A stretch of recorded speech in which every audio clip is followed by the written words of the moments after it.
Every single trading day, enormous sums move through markets before most retail investors have logged into their brokerage accounts. In pre-market sessions where institutional participants dominate volume and retail access is limited, and most of it happens in the dark, not metaphorically, literally, in systems called dark pools, private trading venues invisible to the public where the largest financial institutions in the world execute massive trades before you ever see a price move.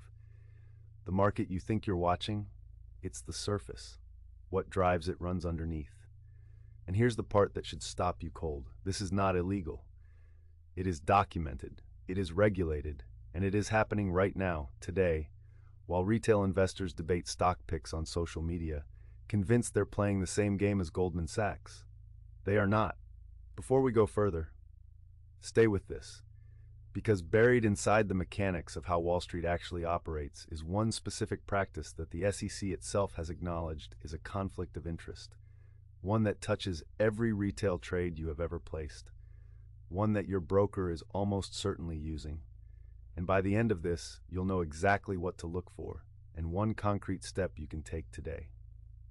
Let's go back to the beginning, not the beginning of your portfolio, the beginning of the architecture that was quietly built around it. When you hit buy on a stock, you assume your order goes directly to an exchange, the New York Stock Exchange, NASDAQ, somewhere public and transparent. That assumption is wrong. In reality, the majority of retail orders in the United States are routed not to exchanges, but to market makers, private firms that process your trade off exchange and pay your broker for the privilege of doing so. That payment is called payment for order flow, PFF. Four letters that represent one of the most debated and quietly consequential practices in modern finance. Here's what it means in plain terms. Your broker, the platform with the clean interface and the zero commission trades, receives money from a market maker every time it sends your order their way. The market maker then fills your trade, pocketing the difference between the price they give you and the better price they may have been able to get on an open exchange. You never see that difference. You don't know it existed. Your trade confirms, you move on, gone. Just like that, quietly extracted from every transaction.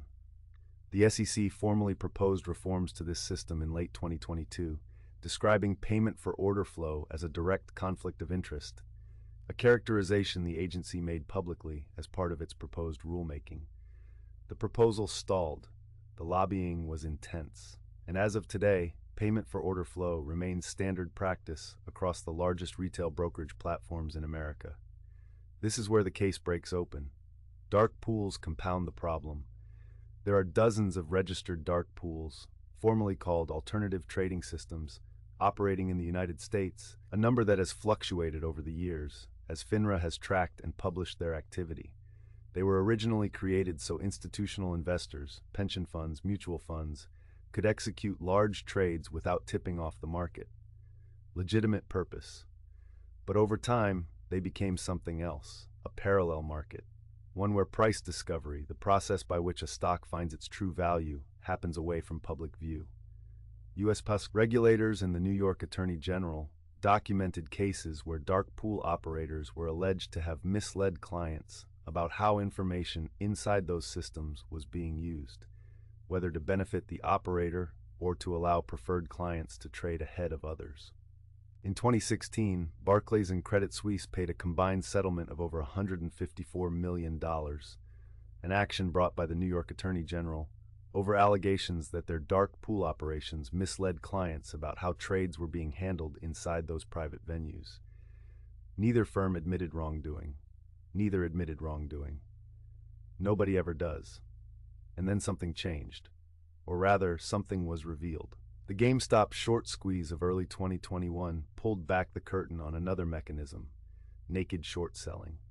The practice of selling shares you do not own and have not borrowed, betting a stock will fall. When millions of retail investors coordinated to buy GameStop, short sellers were caught exposed, and the resulting chaos forced a congressional hearing. What emerged from that testimony was a picture of a market where the rules appeared to apply unevenly, with questions raised about why certain participants could record failures to deliver shares across multiple settlement cycles, a practice that drew scrutiny from lawmakers and regulators during the hearing. That detail changes everything about how you read a stock chart. So what can you actually do?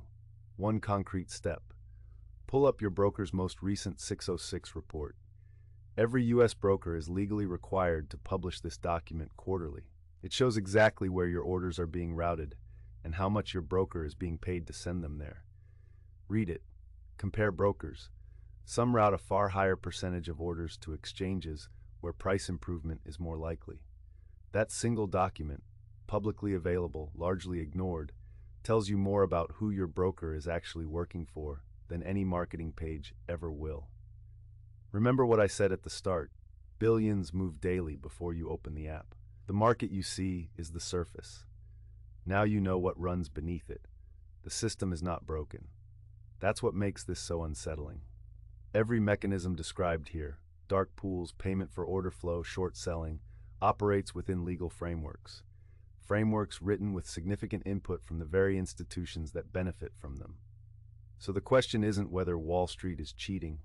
The question is, when the rules are written by the players, who exactly is the game designed to protect? This video is for educational and entertainment purposes only and does not constitute financial, legal, or investment advice. Always do your own research before making any financial decisions.